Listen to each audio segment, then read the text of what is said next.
আমার এলাকার বাপ মরে গেছে, দুই ভাই এক বোন। বোন এসে বাপের লাশের কাছে কান্দা শুরু করছে, আমার বাবা মইরা গেছে রে, মরার আগে খাট দিবার চাছিল, সেই খাট আমাকে দিবি কে, এই আমার বাবা মইরা গেছে রে।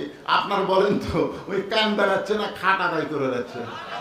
বড় ভাই যা বলতেছে কান্দিস না, যে খাট আব্বা দিবার চাইছিল সেই খাট আমি তো কিনে দিব রে, তাও বাবার লাশের কাছে কান্দিস না, বাবা রুহু কষ্ট পাবে। কিছুক্ষণ কান্না থামায়া আবার মিন শারীর অসওয়াসের খান্না, ওর ভিতরে শয়তান বলতেছে খাট হলো কিন্তু তোষক বালুস এইগুলো কে দিবি? তখন বলতেছে বাবা যে খাট দিবার চাইছিল বড় ভাই সেই খাট দিবে, কিন্তু এখন তোষক বালুস দিবে কে, এই আমার বাবা মইরা গেছে রে। তখন মেজো ভাই সে বলতেছে কান্দিস না পাগলি, এগুলো সব আমি দেবো, যা তাও বাবা কষ্ট দিস না। আসলে ছেলেরা কিন্তু বাবাকে অত্যন্ত ভালোবাসে। কথা কর না কেন? কান্দে না থেকে ভালোবাসে না তা কিন্তু না, কান্দে, হাউমাউ করে কান্দতে পারে না, চোখ দিয়ে দর দর করে পানি ছাড়ে। হয়ে মরতে গেলে আমাদের করণীয় কি সেই বিষয়টাই এখন আপনাদের সামনে আমার আলোচনা। একটু মহব্বত করে মনোযোগ দিয়ে শুনবেন। আল্লাহর নবী খাদিজাতুল কুবরা যখন দুনিয়া থেকে বিদায় নিলেন, দুনিয়া থেকে যখন খাদিজাতুল কুবরা দুনিয়া থেকে যখন বিদায় নিলেন, তখন নবী তাকায় দেখে 4টা মেয়ে নবীর কাঁদতেছে। মা খাদিজার পেট থেকে আল্লাহ নবীকে 4টা মেয়ে দান করছে। এই মনোযোগ দিয়ে শোনেন, মুসলমান হয়ে মরা লাগবে, ঠিক কিনা বলেন? মুসলমান হয়ে যদি মরতে চাই এখন এটা সব কিছু মাথা থেকে বের করে দেয়, মনোযোগ দিয়ে শুনবেন। আল্লাহ খাদিজার পেট থেকে নবীকে 7টা সন্তান দিছিল। মা খাদিজার পেট থেকে আল্লাহ নবীকে 7টা সন্তান দিয়েছে। তার মধ্যে 3টা হলো ছেলে আর 4টা হলো মেয়ে। 3টা ছেলে অল্প বয়সে মারা গেছে। 3টা ছেলে, একটা হলো তৈয়ব, একটা হলো তাহের, আর একটা হলো কাসেম। তাহলে কয়টা হলো? আর একটা ছেলে মারিয়া কিপ্তিয়া নবীর একটা বউ ছিল, সে বউয়ের পেট থেকে একটা ছেলে হয়েছিল, তার নাম হলো ইব্রাহিম। তার মানে বোঝা গেল নবীর ছেলেও 4টা, মেয়েও 4টা। 4টা ছেলেকে আল্লাহ তাআলা অকালে দুনিয়া থেকে নিয়ে গেছে। এ নিয়ে যাওয়ার পিছনে একটা কারণ হলো, যত বড় বড় নবী দুনিয়াতে এসেছে প্রত্যেক নবীর সন্তানকে আল্লাহ নবী বানাইছে।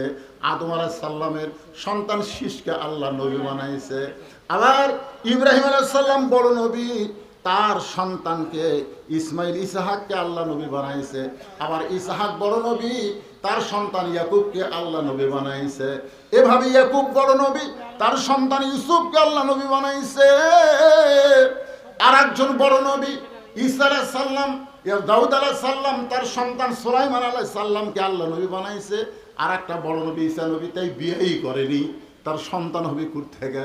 তার নবী তো হওয়ার কথাই আসে না। কিন্তু আমাদের নবী হলেন সর্বশ্রেষ্ঠ নবী, তার সন্তান যদি বড় হয় তাহলে আল্লাহ নবী না বানালে কেমন দেখায়? কারণ আল্লাহ ঘোষণা করেছেন মা কানা মুহাম্মাদুন আবা আহাদিন মির রিজালিকুম ওয়ালাকিন রাসূলুল্লাহি ওয়া খাতামান নাবিয়্যিন। ওগো নবী, আপনি হলেন শেষ নবী, আপনার পরে আর কোন নবী রাসূল কিয়ামত পর্যন্ত আসবে না। বর্তমানে যারা নবী নবী দাবি করতেছে এগুলো সব হলো ভণ্ড। জোরে বলেন কি? বর্তমানে আমাদের বাংলাদেশের ওই ঠাকুরগাঁয়ের দিকে গোলাম আহমদ কাদিয়ানীকে নবী বলে ওই এলাকায় কিছু লোক আছে। আপনারা বলেন তো, আমার নবীর পরে নবী নাই? জোরে কোন, নবীর পরে নবী নাই।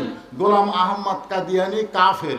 গোলাম আহমদ কাদিয়ানী, সবাই বলেন বিশ্ব নবীকে যারা ভালোবাসেন গোলাম আহমদ কাদিয়ানী বললে আপনারা বলবেন কাফের।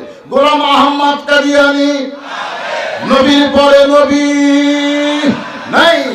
বাংলাদেশের প্রত্যেকটা জায়গায় আলেমরা বলতেছে এই কাদিয়ানীকে অমুসলিম ঘোষণা করতে হবে। তোরা কাদিয়ানী নিয়ে থাক, কিন্তু তোরা মুসলমানের বাচ্চা না। মুসলমানের বাচ্চা বিশ্ব নবীর পরে কোন নবী বিশ্বাস করতে পারে না। নবী তাকে তাকে নবীর 4টা মেয়ে কাঁদতেছে, 4টা মেয়েই কাঁদতেছে। 3টা মেয়ের কান্নার শব্দ শোনা যায়, কিন্তু একটা মেয়ের কান্নার কোনো সাউন্ড নাই, শুধু চোখ দিয়ে দর দর করে পানি পড়তেছে। 3টা মেয়ে কাঁদতেছে, কান্নার শব্দ আছে।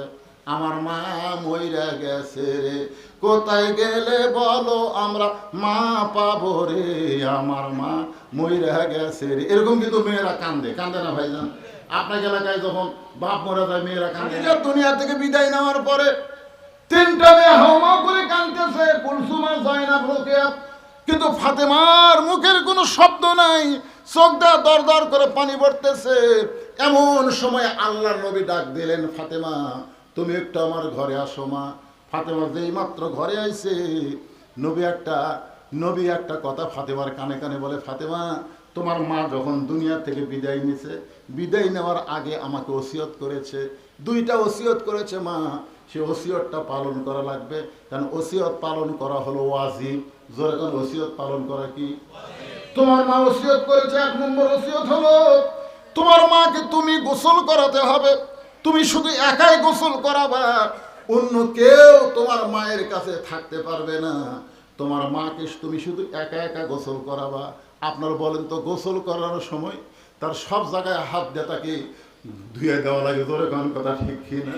খাদিজা বলতেছে, খাদিজা ওসিয়ত করেছে যে আমি মরে যাওয়ার পরে আমার ফাতেমা যেন আমাকে গোসল করায় দেয়। রাসূল বললেন, খাদিজা তোমার আরো 3টা মেয়ে আছে, তুমি 3টা মেয়ের কথা না বলে তুমি ফাতেমার কথা কেন বলতেছো? খাদিজা বলতেছো, গো আল্লাহর নবী, আপনাকে আমি বলতেছি আল্লাহর শপথ করে, কুলসুমা যখন আমার পেটে ছিল, আমার পেটের ওজন বেড়ে গেছিল, আমার পেট বড় হয়েছিল।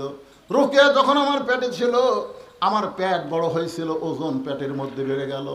যখন জয়নাব আমার পেটে ছিল, আমার পেট বড় হয়েছে, ওজন বেড়ে গেছে। এই 3টা মেয়ে যখন জন্ম নিয়েছে, আমি প্রসব বেদনা বুঝতে পেরেছি। কিন্তু আল্লাহর শপথ করে বলতেছি, ওই ফাতেমা যখন আমার পেটে আসলো, আমার পেট বড় হয়, কিন্তু আমার পেটের মধ্যে কোনো ওজন হয় নাই। আর ফাতেমা যখন দুনিয়াতে আসলো, আমার কোনো প্রসব ব্যথা হয় নাই। আমি তাকাই দিকে, ফাতেমা তার 2টা হাত দিয়ে তার ইজ্জতটা ঢেকে দুনিয়াতে জন্ম নিয়েছে। ওগো আল্লাহর নবী, ওই ফাতেমা যেন আমাকে একাই গোসল করায় দেয়। 2 নম্বর ওসিয়ত হলো ফাতেমা যেন আমাকে একাই কাফনের কাপড় পরায় দেয়, অন্য কেউ যেন ফাতেমার সঙ্গে অংশগ্রহণ না করে। রাসূল বললেন, ফাতেমা তোমার মাকে তুমি গোসল করায় দাও। এবার ফাতেমা একা একা গিয়া খাদিজাতুল কুবরা, যিনি ইসলামের প্রথম মহিয়সী নারী, সর্বপ্রথম যিনি আল্লাহর নবীকে নবী বলে স্বীকার করেছে, সুবহানাল্লাহ বলেন, সেই খাদিজাকে গোসল করালেন। গোসল করানোর পরে সে বলতেছে, বাবা গোসল তো হয়ে গেল, এখন মার কাফনের কাপড় দেন। আল্লাহর নবী একটা জুব্বা বের করে ফাতেমার হাতে দিলেন। ফাতেমা জুব্বা নিয়ে কান্না শুরু করে দিলেন। রাসূল বলে, ফাতেমা কান্দো কেন? বলে, কান্দার কারণ হলো আমি মায়ের মুখে শুনেছি আমার মা হলো পৃথিবীর সবচাইতে ধনবতী রমণী। আমার মায়ের মতন এত ধনী মক্কায় কেউ ছিল না। আর সেই মা দুনিয়া থেকে বিদায় নিল। আপনি মক্কার দোকানে কি নতুন কোনো কাপড় খুঁজে পেলেন না? নতুন কোনো কাপড় না দিয়া এই পুরাতন জুব্বা কেন দিচ্ছেন বাবা? রাসূল বলল, ফাতেমা রে, এই জুব্বা সাধারণ কোনো জুব্বা নয় মা। এই জুব্বা পরা অবস্থায় কোরআনের 5টা আয়াত হীরা গুহায় আমার উপর আল্লাহ নাজিল করেছে। এই জুব্বা পরা অবস্থায় কোরআনের 5টা আয়াত আল্লাহ আমার উপর নাজিল করেছে। ফেরেশতা জিবরাইল যখন বলেছে ইকরা, আমি বলেছিলাম আনা বেকারি, আমি তো পড়তে পারি না। বারবার যখন বলে পড়েন, আমি যখন পড়ি না, তখন জিবরাইল আমাকে বুকের সঙ্গে জাপটে ধরে আল্লাহ আরশ আর আজিম থেকে তাওয়াজ্জু দিল। আল্লাহ আমার জবান খুলে দিল। এই জুব্বার সঙ্গে ফেরেশতা জিবরাইলের কোলাকুলি হয়েছে। তোমার মা দুনিয়া থেকে বিদায় নেওয়ার সময় আমাকে বলেছে, ওগো আল্লাহর নবী, আমি যখন দুনিয়া থেকে বিদায় নিব, ওই গাড়ে হীরার জুব্বা দিয়া আমার কাফনের কাপড় দিবেন। আমি সেই জন্যই তোমাকে এই কাফনের কাপড়টা দিচ্ছি মা। এটাই তোমার মাকে জুব্বাটা কাফনের কাপড় পরায়া দাও। ফাতেমা জুব্বাটা নিয়ে যখন কাফনের কাপড় পরাতে ঘরের মধ্যে ঢুকলেন, আল্লাহ রাসূল পিছনে পিছনে হাঁটলেন, ফাতেমার সামনে সামনে ঢুকলেন। ঘরের মধ্যে ঢোকার সঙ্গে সঙ্গে নবী দরজা বন্ধ করে দিলেন। ফাতেমা কাফনের কাপড় পরানোর পরে ঘরের দরজা খুলেছে। নবী তাকায় দেখে ফাতেমা মুস্কি মুস্কি হাসতেছে। ফাতেমা মুস্কি মুস্কি হাসি দেখে রাসূল চমকে গিয়ে বললেন, ফাতেমা কাঁদতে কাঁদতে তুমি ঢুকলে, আর হাসতে হাসতে তুমি কেন বের হলে? ফাতেমা বলতেছে, বাবা কাঁদতে কাঁদতে ঢুকলাম। এটা অবশ্যই আপনি জানেন, কারণ কোনো মেয়ে যখন তার মাকে কাফনের কাপড় পরাতে ঢুকবে অবশ্যই কাঁদতে কাঁদতে ঢুকবে। রাসূল বলে, তাহলে কাঁদতে কাঁদতেই তো বের হবে, কিন্তু হাসতে হাসতে বের হলে কেন?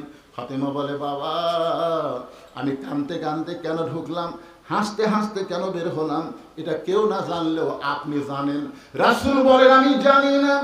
রাসূল বলে, আমি জানি না। মা ইয়ানতিকু আনিল হাওয়া ইন হুয়া ইল্লা ওয়াহয়ুন ইউহা। আমি নবী কিছুই জানি না, আল্লাহ যদি না জানায়। আজকে অনেক ভণ্ডরা বলে নবী গায়েব জানে, এমনকি তাদের পীর সম্পর্কেও বলে আমার বাবারাও গায়েব জানে। আপনারা বলেন তো গায়েবের এক নম্বর মালিককে? আরো জোরে বলেন, মালিককে? হুয়াল্লাহুল্লাযী লা ইলাহা ইল্লা হু আলিমুল গায়বি। পড়েন না আপনারা? পড়েন না? সূরা হাশরের শেষ দিন আয়াতে পড়েন না?